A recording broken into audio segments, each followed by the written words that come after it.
Yipee-Ki-Yay, Mr. Falcon.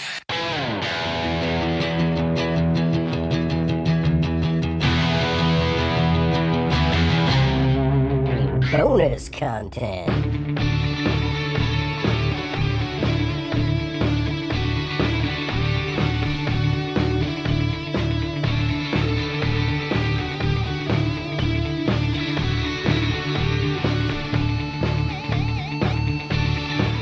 Got a great ass. And Screaming Pacino. Screaming Pacino. That clip of him in an interview has been making the rounds on the internet lately, talking about the motivation behind his character in Heat. Oh yeah, Have you seen that? Maybe. Didn't he say like he didn't do cocaine, but he imagined that guy was on a lot of coke? Like, it was part of the character's backstory. Him and the director, him and Michael Mann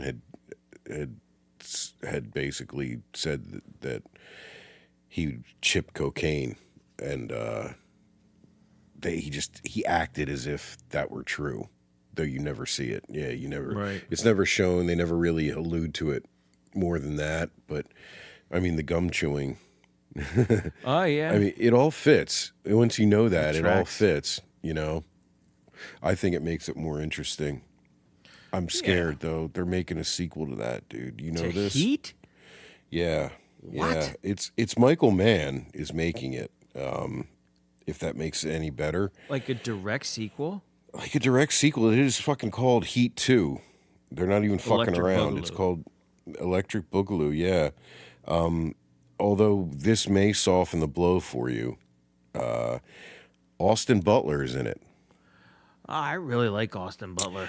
And Adam Driver. I like Adam Driver. Now, no one knows exactly what it's about yet, but people are hypothesizing that Austin Butler is playing a young Chris, who was Val Kilmer's character in Heat. And So it's like a prequel? yeah, and Driver is playing a young Neil McCauley. I don't know how he becomes a young Robert De Niro. He's like a foot taller than him. But why? I don't know. It's like I said, it's a rumor, but it's enough of a rumor that it's listed on IMDb for the moment Oh boy. as rumored. But no one really knows yet what he's doing, what Michael Mann is doing. I'm concerned. So Fade Rotha's gonna fight Kylo Ren. Yeah, looks like it. Looks like it. They're saying that Michael Mann co-wrote a novel of Heat 2 that came out in 2022, but I have not been able to find it. Heat 2? Wait, what? Yeah, he co-wrote a novel in 2022, serving as a sequel to the story from Heat, the original Heat, and apparently part of it takes place when they were younger, and part of it takes place when they're older. So I don't know what the fuck. That's why people are guessing that at least part of it, and they're guessing that they've heard these two names that they're on the cast. They're just speculating. I mean, Austin Butler could be the bad guy. Who knows? But if it goes by this book that he put out, which it may not, it may not. So who the fuck knows, man? But Jesus. I guess we'll watch it. I like that movie. But for the Heat, that is. And for the longest time, I thought I wouldn't like it, having never seen it. Because my dad saw it, and he thought it was dumb. And he told me it was dumb, and I took that at face value. And I remember you talking shit about it. I mentioned that to you one day, and you're like, "Are you nuts? That movie's awesome." I was like, "How could it be awesome?" And I started quoting a scene I'd never actually watched. Yeah, you were making fun of the diner scene, and I didn't know you hadn't seen it. Yeah, and that isn't. You got to do what you got to do, and I got to do what I got to do, and that's stopping you from doing what you got to do. You know. I remember that is exactly how you said it, and it made me want to choke the life out of you, out of your neck. You took a higher path, Dave. Instead of ending my life in that moment, you're like, "Let me show you." Here's Heat, and I watched it, and I gotta say, that movie's awesome. It's a classic. I loved it. We hadn't seen each other in forever. It would have been a long time. And I started talking shit on Heat, and you're like, we got to fix this right now. You hate it. You've never seen it. That's dumb. And in retrospect, yes, I will concede. It was dumb. That was dumb. And it's dumb. I like that movie, man. It's a good movie. It needs a rewatch. I haven't watched it in a long time. I have it on Blu-ray, and it looks great. The color palette on that movie is incredible. Yeah, the whole movie is great. It's cool. It's just Michael Mann was at the top of his game. That might be the best thing he's ever done. And I like most of his stuff too. He's got a cool filmography, man. Yeah, there's a lot there. He made an older movie with James Caan called Thief. It was very similar to Heat. Yeah. It was like a proto Heat almost. Proto Heat. Yeah, it was more of a heist movie and a lot of talking.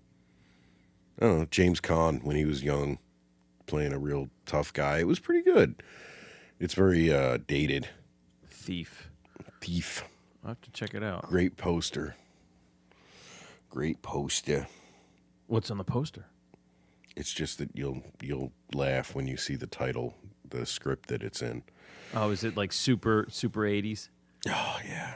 Yeah, it's like the stuff that's in our thumbnails. I love it so hard. Yeah, you know what that makes me think of, too?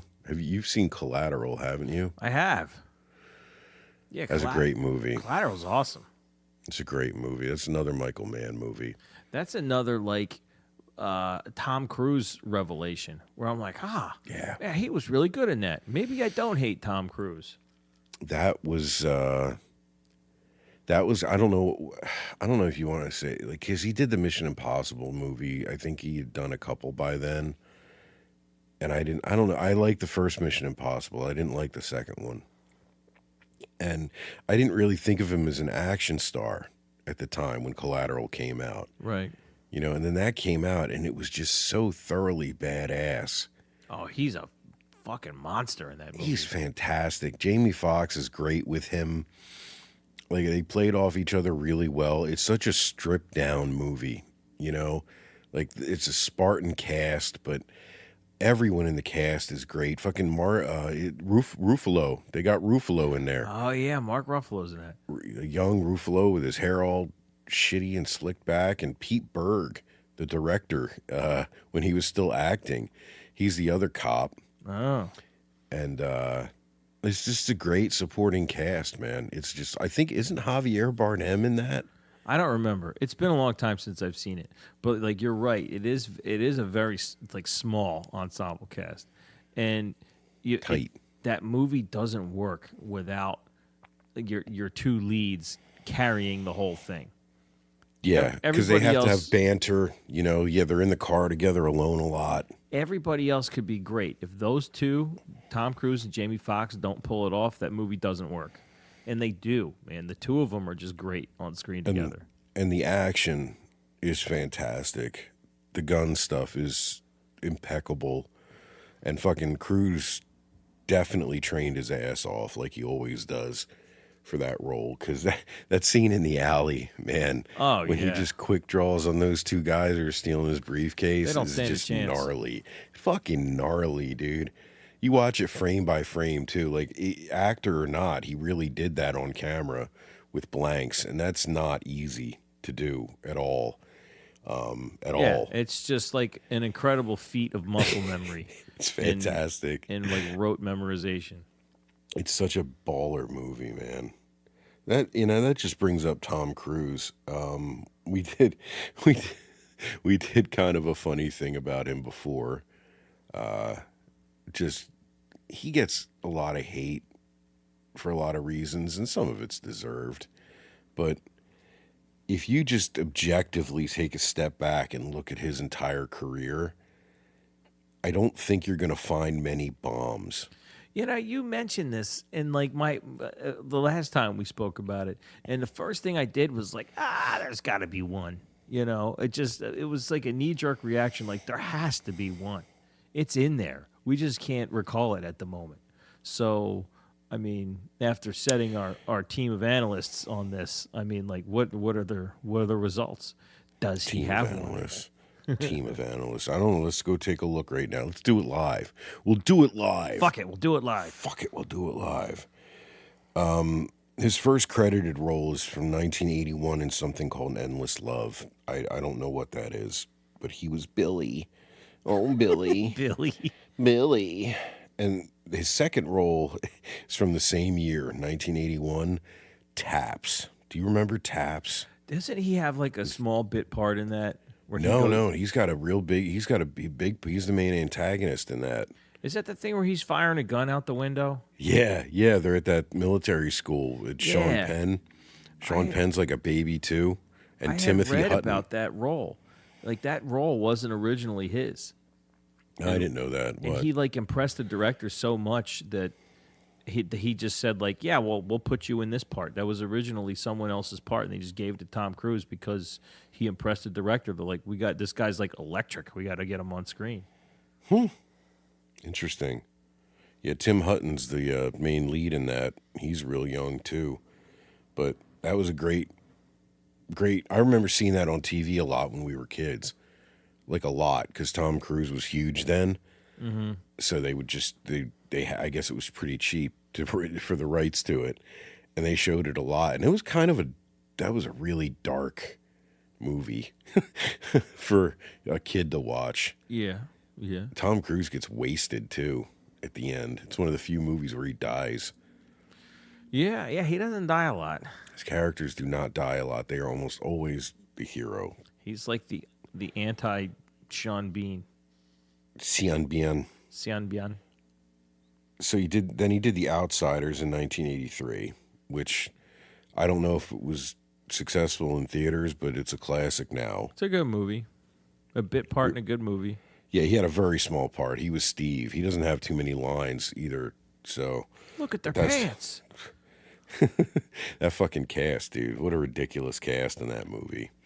Was that the one with, what was his name? C. Thomas Howell? Yeah, but everybody's in that. His whole name's a sentence. It's like C. Spot Run. His whole name's a sentence. C. Thomas Howell. Matt Dillon, Patrick Swayze, Ralph Macchio, Rob Lowe, Emilio Estevez, man, your buddy, Diane Lane, Leif Garrett. Leif Garrett, everyone. Wait, Leif Garrett? Who's Leif Garrett? That awful teen idol doucher who tried to become an actor. Oh, that one? Yeah, that guy, Leif Garrett. You know, Leif Garrett. Tom Waits was in The Outsiders. Tom Did you know Waits that? is in The Outsiders? Yeah, he played Buck Merrill, man, the older cowboy dude.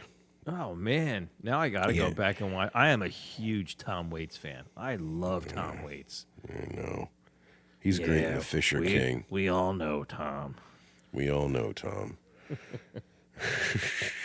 Missouri's the river of the world. Leif Garrett. Missouri's the river of the world. That album rocks. I don't care what anyone says. That's a cool song, dude. That's a cool song. He was great in The Fisher King, Tom Waits. He's had some really interesting screen presence. He was over the Renfield, years. for God's sake. Yeah, that's the first time I saw him, and I didn't even know who he was. Risky Business. Did you ever see that? I've seen it. That also came out in '83. Risky Business, The Outsiders, and All the Right Moves came out in 1983. Yeah, he was on fire. That was a big year. And then he got to do Legend. Oh, God, Legend. In Jesus. '85. That came out in '85. Part of my childhood, man. Yeah, me too. That was on TV all the time. That was Ridley Scott. Ridley Scott with a great cast. But yeah, he was the protagonist, Jack, in that. Tim Curry as the devil. The devil. Do you know he's credited? You know what his credit is? His character's name in that? Tim Curry? Yeah. Who? Darkness. Motherfucking darkness. It's the devil. It's not. He's just darkness, baby. Just darkness. Darkness. Motherfucking darkness. So, yeah, he did that, and then he was in this little movie in 1986 called Top Gun. Yeah, it's a little thing, a little indie Just flick. a little blip. So he went little right blip. from Ridley Scott to Tony Scott, huh? Yeah, he went from Coppola to both Scotts. That's pretty Wow. impressive. Racking So 'em up. wait, get this. He goes from Francis Ford Coppola did The Outsiders, then he goes to Ridley Scott in Legend, Tony Scott, Top Gun, and then he does a Scorsese movie Which right one? after that, The Color of Money, also 1986. Oh, that was Scorsese. With Paul that's Newman. Right. Yeah, with Paul Newman. It's actually a sequel to The Hustler from the 50s. I did know that. Yeah, with Paul Newman and Jackie Gleason about a couple pool sharks. I have a movie in mind, and I'm waiting till we get to it because I think it might be The Stinker. But I'm gonna wait till it pops up. All right. See what you think about All it. right. So after Color of Money, which I don't know how well it did in the box office, but again, it's now regarded as one of Scorsese's better films. It's a good movie. And it's definitely one of Paul Newman's better films from when he was older. And Tom Cruise is at the peak of cocky douchebag young guy in that, and he's at the perfect age for it too. Like it's just I should rewatch that. And he did Cocktail in '88. That's the one. I don't like that, but it was not a flop. Like that's what we're going for here, right? Like stinkers, like as in Well, like total bombs, right? It depends. Like, So- what's your definition? Because there are movies that were like John Carpenter's The Thing was a bomb, but that's also his masterpiece, right? So, what are we considering a low point for him? A box office flop All or right, a so, bad movie? Because they're two like, different things. I'm looking at it this way. I'm saying that pretty much everything he did was either became a cult favorite. If it didn't do well in the box office, it became a cult favorite later, or it was a box office killer. So you're telling me that Cocktail was a box office killer? I'm looking it up right now.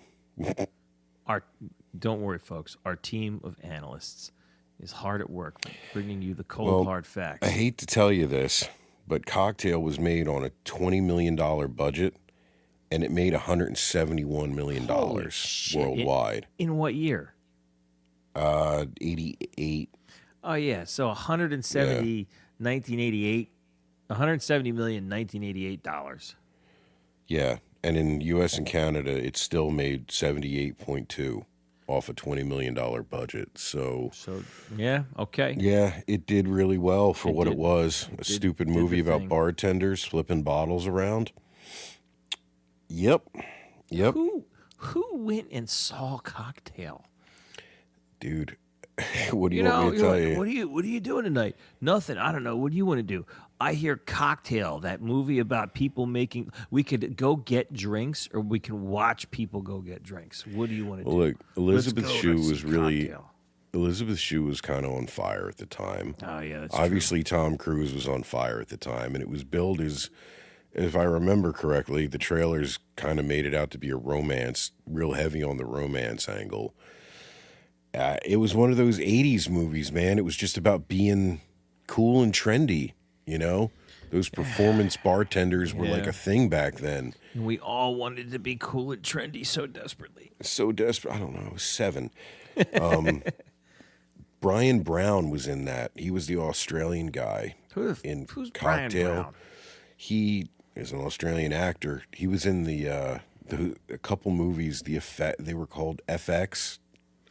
Oh, I saw those. Did you ever see them with Those are Brian awesome. Dennehy? There's Yeah, 2 of them. yeah, there are with Brian Dennehy in both of them. He's the lead in that. He's like a special effects guy.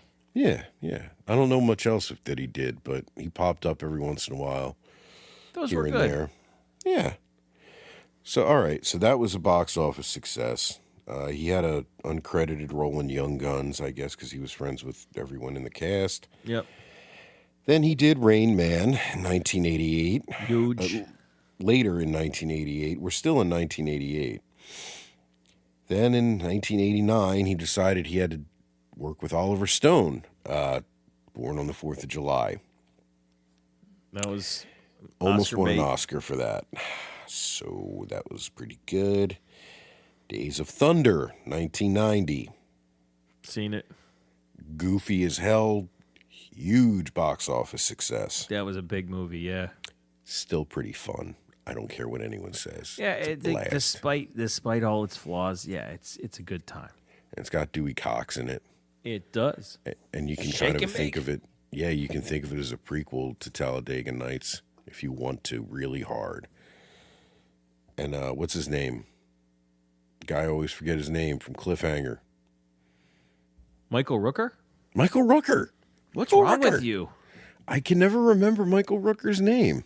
I'm sorry. That's why I have you here. Say Merle from Walking Dead. We'll get it. Merle. Merle. Merle. Merle. Merle. Merle. All right, so after Days of Thunder, he did him. Jesus Christ, Tom Cruise. 1992, Far and Away. Are you fucking serious? That's a big movie. Ron Howard, giant fucking spectacle movie again. I think it was Oscar bait. Fine. That's the one where he met his wife. Yeah, No, he that's met right. her. No, she was in Days of Thunder. They were married when that's what it was. They were married when Far and Away came out, and that's He'd it been was such a married big deal. once already before that, right? Yeah. Mimi to someone- Rogers. Yes, I was going to say to someone older than him. Yeah, Mimi. But yeah, Mimi Rogers. That's right. I always forget about that. All right, so he slowed down a little bit after that. No, he didn't. Later in 1992, A Few Good Men came out, Oh God, that movie's great. for which I'm pretty sure Nicholson won an Oscar. Right? Yeah, he did. You need me on that wall. Fucking great movie, dude. And I mean, Tom Cruise showed up a little bit by Jack, but he does a great job through that whole movie, Cruise. And he's got to walk kind of a fine line between being a jerk and being likable in that, and he does really, really well. That's a great movie. It's a great movie, and I've seen more than one stage production, because it was a play first. That's guy who wrote West Wing, Alan Sorkin. Aaron Sorkin. Aaron Yeah. Sorkin. Aaron Sorkin wrote it as a stage play first, and I've seen that done a few times. And there's a couple different ways to play Daniel Kaffee, and Cruise did a great job. He did a great job. I guess he liked pretending to be a lawyer because he did The Firm. Yeah, I saw The Firm. That was a After good that, movie. it was a Grisham adaptation, which was a popular thing to do in the 90s. Yeah, Grisham wrote a bunch of stuff. Yeah, what was that? The one, The Rainmaker, that Damon was in. There were a lot in the 90s. The Pelican Brief, was that him? Yeah, I think so. There were a bunch in the 90s. So he did that, and then he did Interview with a Vampire in 1994. Yeah, that movie's not great, but we love it. I don't know. It's debatable. It didn't. I don't know. Let me see. I want to see how it did. I like that movie. I can't really talk against it. I've seen it You so have many to. times. You have to recuse yourself. Yeah, I You can't were- really comment. And listen, I've never read an Anne Rice book, but man, I know you've read them all. Like there's. No, not all. She wrote a lot of shit I didn't I read. thought you'd read a bunch of it. I read all the vampire stuff pretty much, but I stopped when she got born again later in life, and she kept writing vampire books about like born again vampires. It was Wait, kind of weird. Dude, I don't know. I didn't read them. I just kind of stopped. I read that like Lestat finds Jesus or something, and I'm like, what the fuck? Oh boy.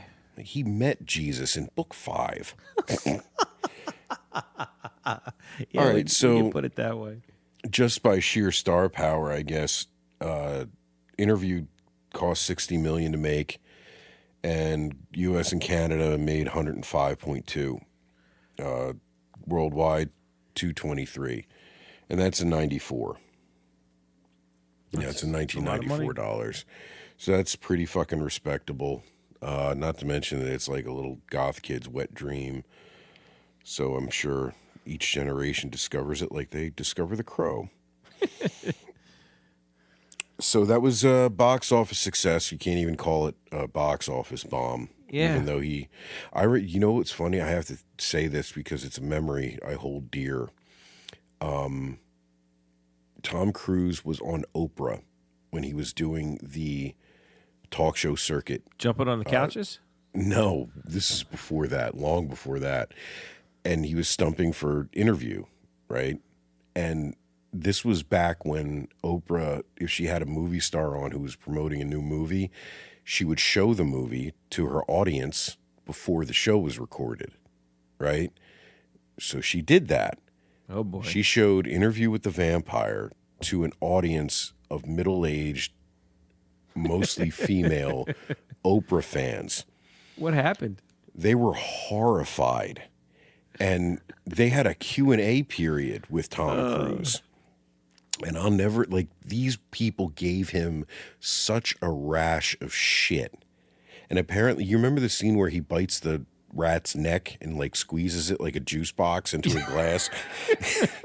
Apparently, like, one woman fucking passed out and, like, several got up and ran out when that happened. Oh, that's awesome. And I distinctly remember this one woman getting up to the microphone, talking to Tom Cruise, and she was obviously very nervous. And she's talking about that scene. She's like, "We don't want to see you do awful things like that. Where's the Tom Cruise from Pretty Woman?" And no, I'm sorry. "Where's the Tom Cruise from Officer and a Gentleman?" she says. Another Richard Gere And movie. he goes, "Ma'am, that was Richard Gere."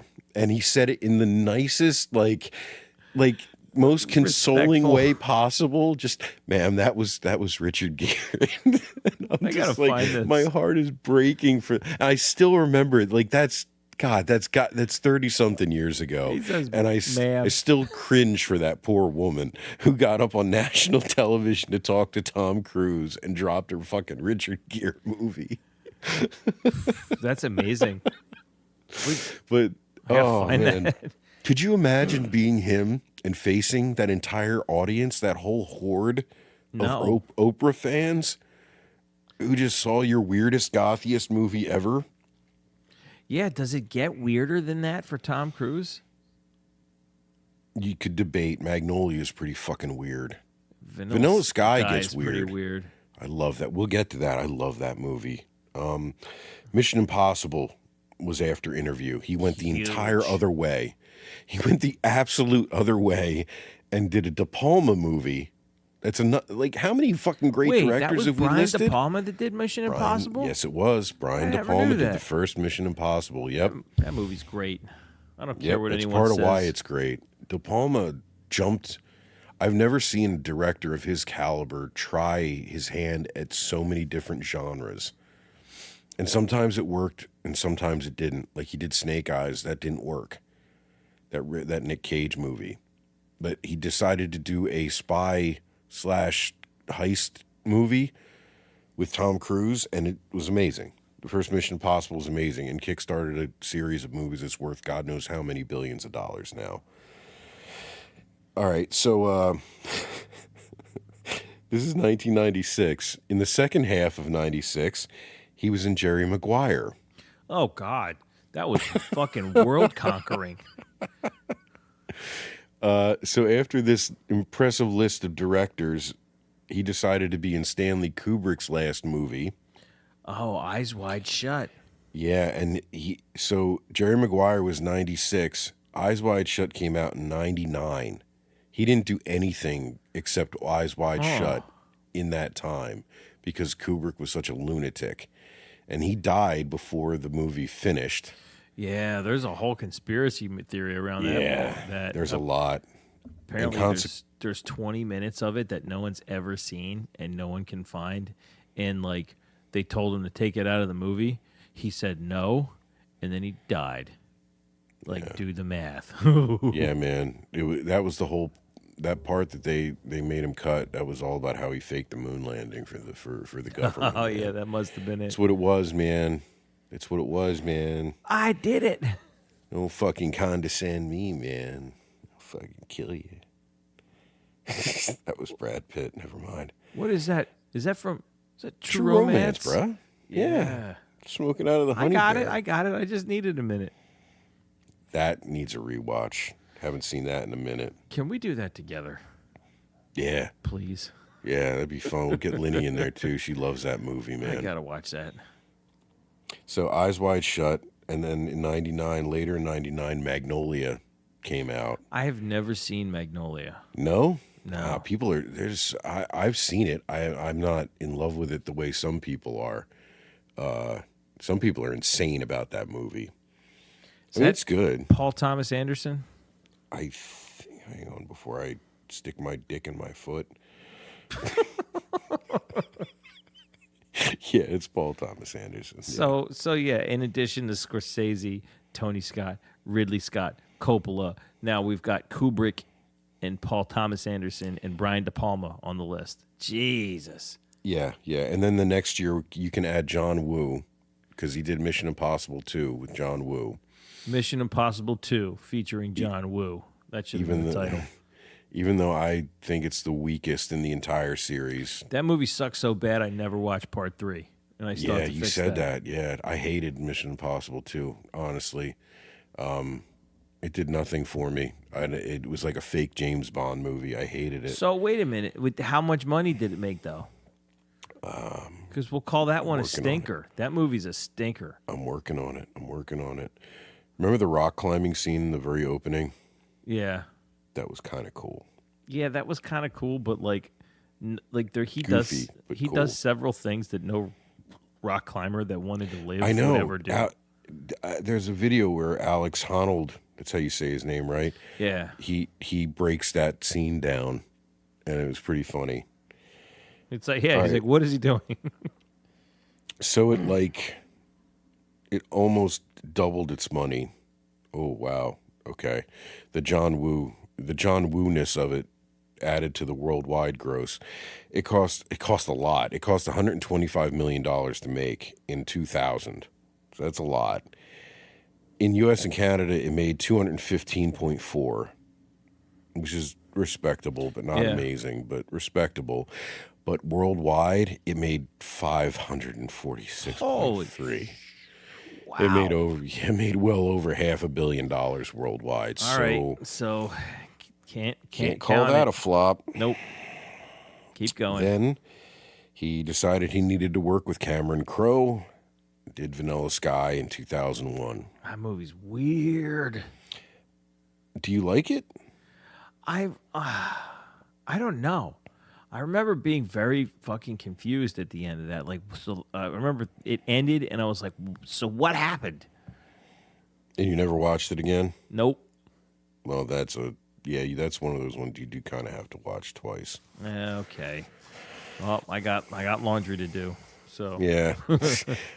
I know this was a little divisive when it came out because it was a remake of a Spanish film that was beloved by people who watch movies with subtitles.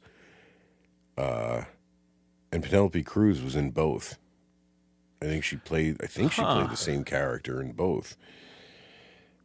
So it cost $68 million to make. It made $100 in the U.S. and Canada, $203 worldwide. Didn't set the world on fire, but by no means was it a flop. Then he had to do a movie with Steven Spielberg. So Which one? Minority Report. Oh yeah. 2002, that was a dick book. It was a dick book. It was Philip K. Dick book. Philip K. Dick. Oddly, it was a prognosticator. It is pretty spot on, man. A lot of the shit in that movie is really, really spot on. It's fucking terrifying. Philip K. Dick, oh God, he had it nailed in a lot of these books. He knew something the rest of them didn't back in the 60s. And there's something about that movie that makes it rewatchable. There's that dusting of Spielberg charm to it. And it's a very heavy sci-fi movie, but there's nothing supernatural or alien in it. It's it's cool just movie. Pure tech and a little bit, with the three people who can see the future. Yeah, the precogs. That was the first thing I ever saw fuck's his name? Working on it. I don't know. You got to give me more than that. It was the first thing I ever saw Colin Farrell in. Oh, yeah. He was in that. Yeah. So Tom Cruise did his little bit in Austin Powers, Gold member, in 2002. It's very bit. It's, what is that? It's like the movie within the movie thing. It's a trailer. Oh, yeah. It's barely worth mentioning. That doesn't count. So in 2003, he did The Last Samurai. That movie fucking rules.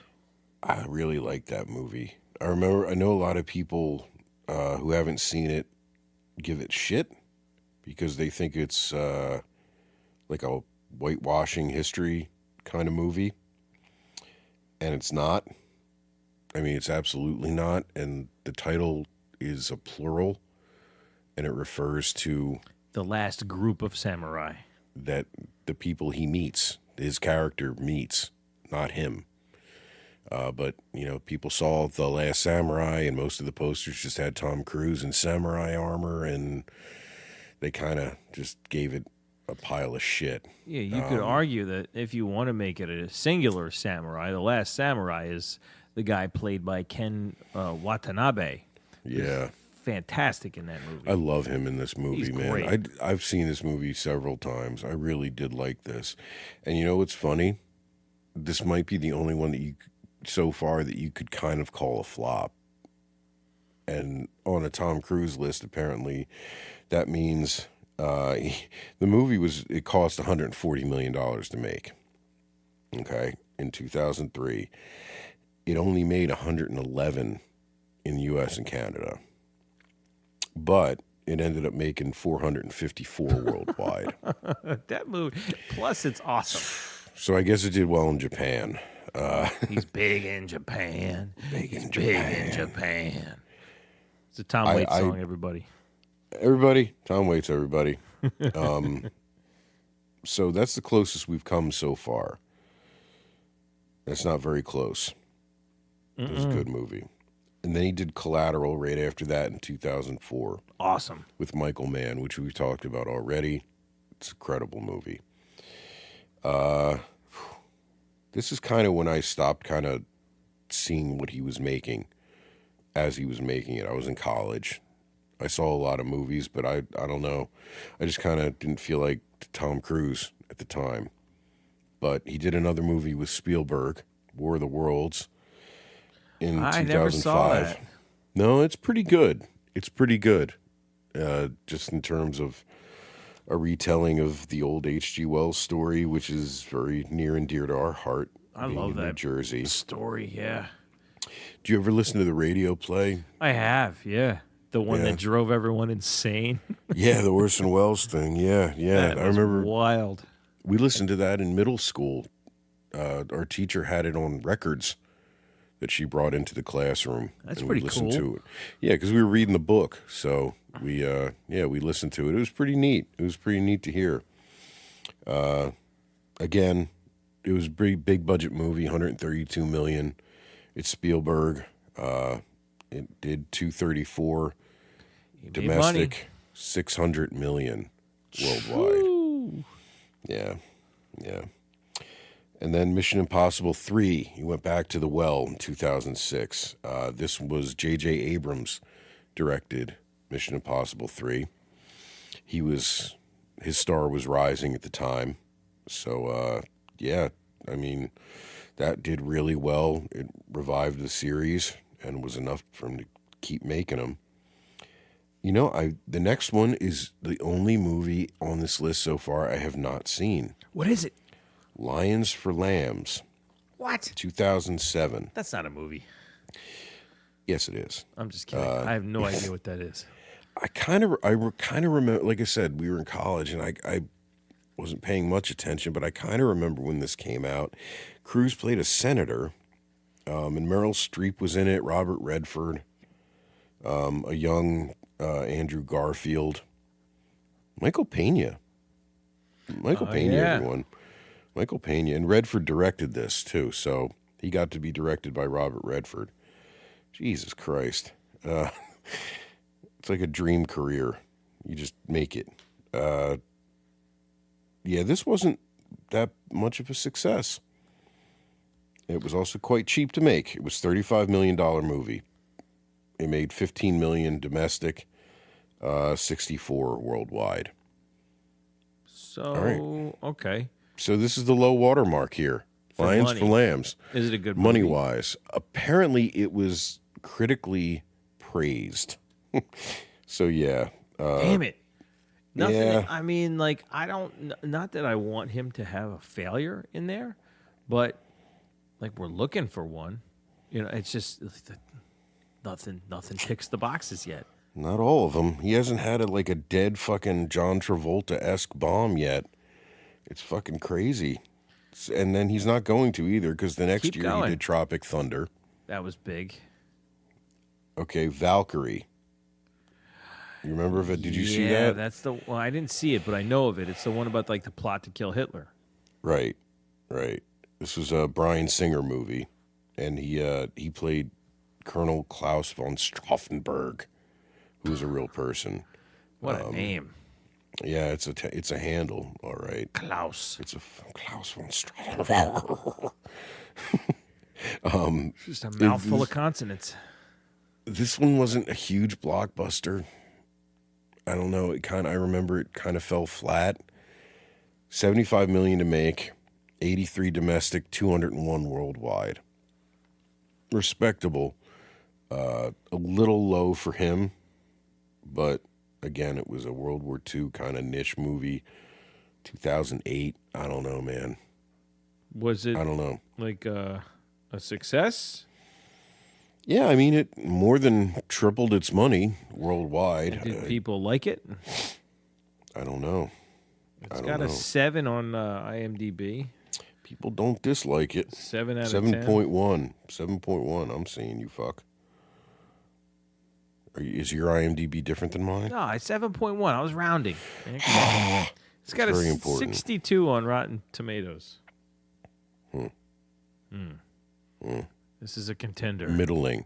This is a contender. Middling. So Lions for Lambs and Valkyrie so far. All right, Night and Day. I did not like this film very much. This is the one he did with Cameron Diaz. It was kind of Like a spy flick. yeah, it's like an action rom-com almost. I saw it once, and I did not like it. I did not like it. It was just not fun. It didn't do that well either. Oh, I got to tell you, Dave. Lions for Lambs on Rotten Tomatoes anyway has a 27. Oh, okay. So it's different than IMDb, the disparate. 27 from critics, 47 from audiences. All right. So far, that is the low. That's the shit one. That's and we didn't Lions even for know about Lambs. it. No, I completely missed it. Completely missed it. Night and Day didn't do that well. It was not well regarded. Didn't make that much money. 117 mil to make, 76 domestic, 261 worldwide. For Cameron Diaz and Tom Cruise, that's not that good. Those are two huge draws. Yeah, that's not too good. It's got a 6.3 on IMDb. Yeah. Yeah, this was his slow period. It only then took him 30 years. Yeah, it took 2010, That's how long it took. Mission Impossible Ghost Protocol the year after that. That movie rocks. Back to the Well. Always works, just ask Stallone. This one. Oh, Rock of Ages. I didn't see it. Me neither. I didn't see it. I know that people who like musicals saw it and got into it. I know it was popular, right? I know the show was really popular. Tell me. Oh. Oh, what is it? We found the first box office flop of Tom Cruise's career. What is it? This How Rock of bad? Ages. It cost $75 million to make this movie. It only did 38 in U.S. and Canada, and only did 59 worldwide. So when you consider like the promotion, like I think it that lost money. Yeah, it almost certainly lost money. That's And- wild. And it's probably not a great movie, right? It has, a 5.9. Doesn't he play On like IMDb. an Axl Rose type character? Yeah, sort of. I've seen the clips on YouTube of him singing, and he's actually pretty good. Is he really singing? Yeah, he really sings in it. Oh man, he does it all. Yeah, I have not seen it. I never. That's all I saw with a YouTube clip or two. But Wow, we got one. that's it. We got one. Fantastic. I mean, is it worth going through the rest of it? Just because, if I'm not I'm mistaken, looking, there's like just off the top of my head. Real quick, yeah, it's Jack Reacher, Oblivion, which was a great movie. If you haven't seen that, that's a fantastic sci-fi I flick. haven't seen Oblivion. You would love that, Oh, actually. man. Yeah. You would really like that. I'll check it out. He did two really cool sci-fi movies in a row. He did Oblivion, and then he did Edge of Tomorrow right Edge of after Tomorrow's that. cool.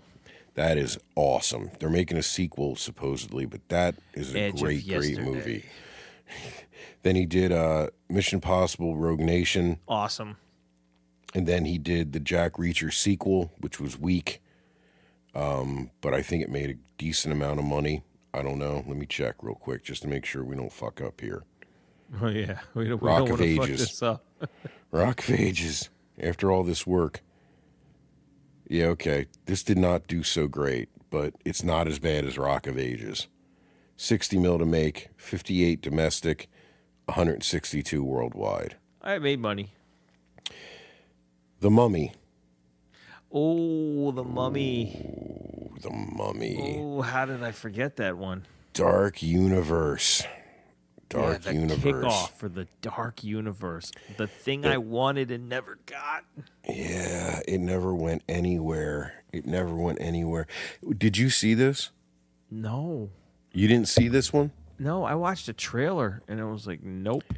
You know, I hate to say this, but it's not that bad. Like, for what it is, it's kind of entertaining. And I'm sure people will smack me for this, but I kind of like it. It has Really? moments. Like, the worst parts of it are the parts that are obviously trying to set up this universe that they were going Yeah. for. And because all that stuff feels very ham-fisted and just jammed in, but the actual core storyline and movie is kind of cool. Well, thinking back now, I saw the trailer and I wasn't like, I'll never watch that. And it doesn't live up to my standards. Nothing like that. It was like, I don't want to go pay money to see that in the theater. Yeah. I'll wait. And then I just never got around to seeing it. I think The is what beginning, happened. it's funny because the beginning of it, I feel like it kind of has some vibes like the Brendan Fraser Mummy series because it's military stuff in the desert among ruins, right? But it's modern day military instead of what the Brendan Fraser one was in the 30s, right? Something like that, yeah. And then you get a little bit of National Treasure action because they go into this ancient tomb. Puzzles and There's shit. there's traps and shit, and it's pretty neat.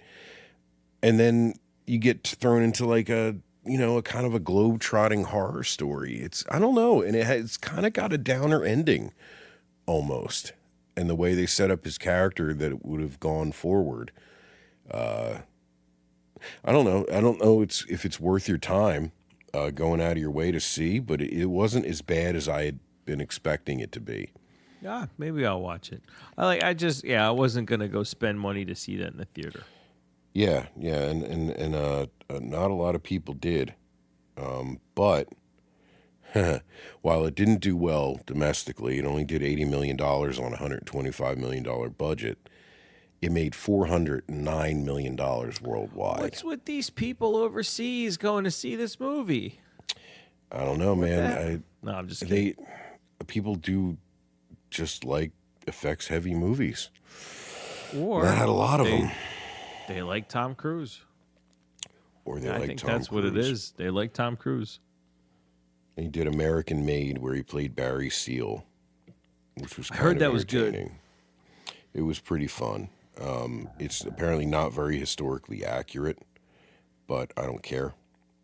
It didn't do that great. It made its money back in the U.S., and it did 134 on a $50 million budget worldwide. I don't Now you remember it made being money. I don't remember it being promoted much at all. You know, I had no clue about that movie. yeah, it was clearly not a huge budget. 50 million for him is not that big of a movie. It was, yeah, I don't know, man. It kind of reminded me of Blow a little bit. Remember Blow with Johnny Depp?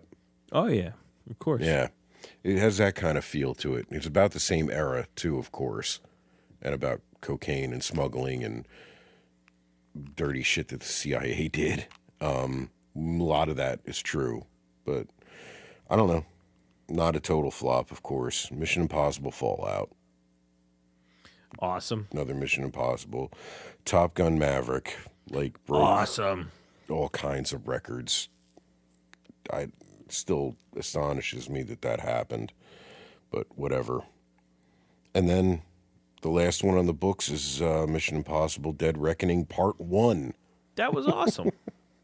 Yeah, another good. The second one is in post-production. And then he's got the Live, Die, Repeat sequel coming out. Mm-hmm. And that's about it. Yo, I'll say this, man. Damn. Even if you do find a stinker or a flop in that filmography, like, dude, we had to go through everything. Our team of analysts had to comb through piles and piles of movies and stats and box office returns and IMDb and Rotten Tomatoes scores to bring you this in-depth analysis of the efficacy of the Tom Cruise movie machine. And our conclusion, I think, is this: the guy makes good movies. They're not all good. Definitely knows how to most of them pick are. roles. I'll tell you that. That's what this shows me. He knows how to pick directors. He knows how to get directors to want to work with him, and he knows how to pick the right roles. That's pretty fucking amazing, dude. That's pretty That amazing. List of directors is insane. It's crazy, right? I can't think of Yeah. anyone else who has a list like that. Maybe DiCaprio at this point, but he's I kind don't know. of Nick fallen Cage into wrapped this. up quite a few. He racked up That's quite true. a few, as we found out. I don't That's think true. it's quite like that list, but man, yeah, that's a hell of a list. But think about that. We went through Nick Cage's entire career, and there were 24 movies we'd never heard of. You know, like he made so much Yep. crap, and I don't know. It's impressive to see an actor be this famous for this long and be able to pick the right projects that consistently. Like you could argue that the Jack Reacher movies were a misstep, but they still made money. They still made Yeah. money, and you Cocktail could. made money somehow. Yeah, you could argue that Reacher TV series wouldn't be as popular as it is if the movie hadn't come out and brought the whole, series of novels and the character to a broader audience. Maybe you could make that argument, Yeah. I guess. But Les Grossman, everyone, Les Grossman. What a list. Well, that's it. That's it. We've proven Tom Cruise is not a flopper. He's not a flopper. And He's a suitor. He's a suitor. He's the damned Peter Familius. We had after like Rock of Ages, it took something that monumentally weird and niche and dumb to finally like bring him down to that level where like a movie of his didn't make money. And we never even saw it. Right. Brutal.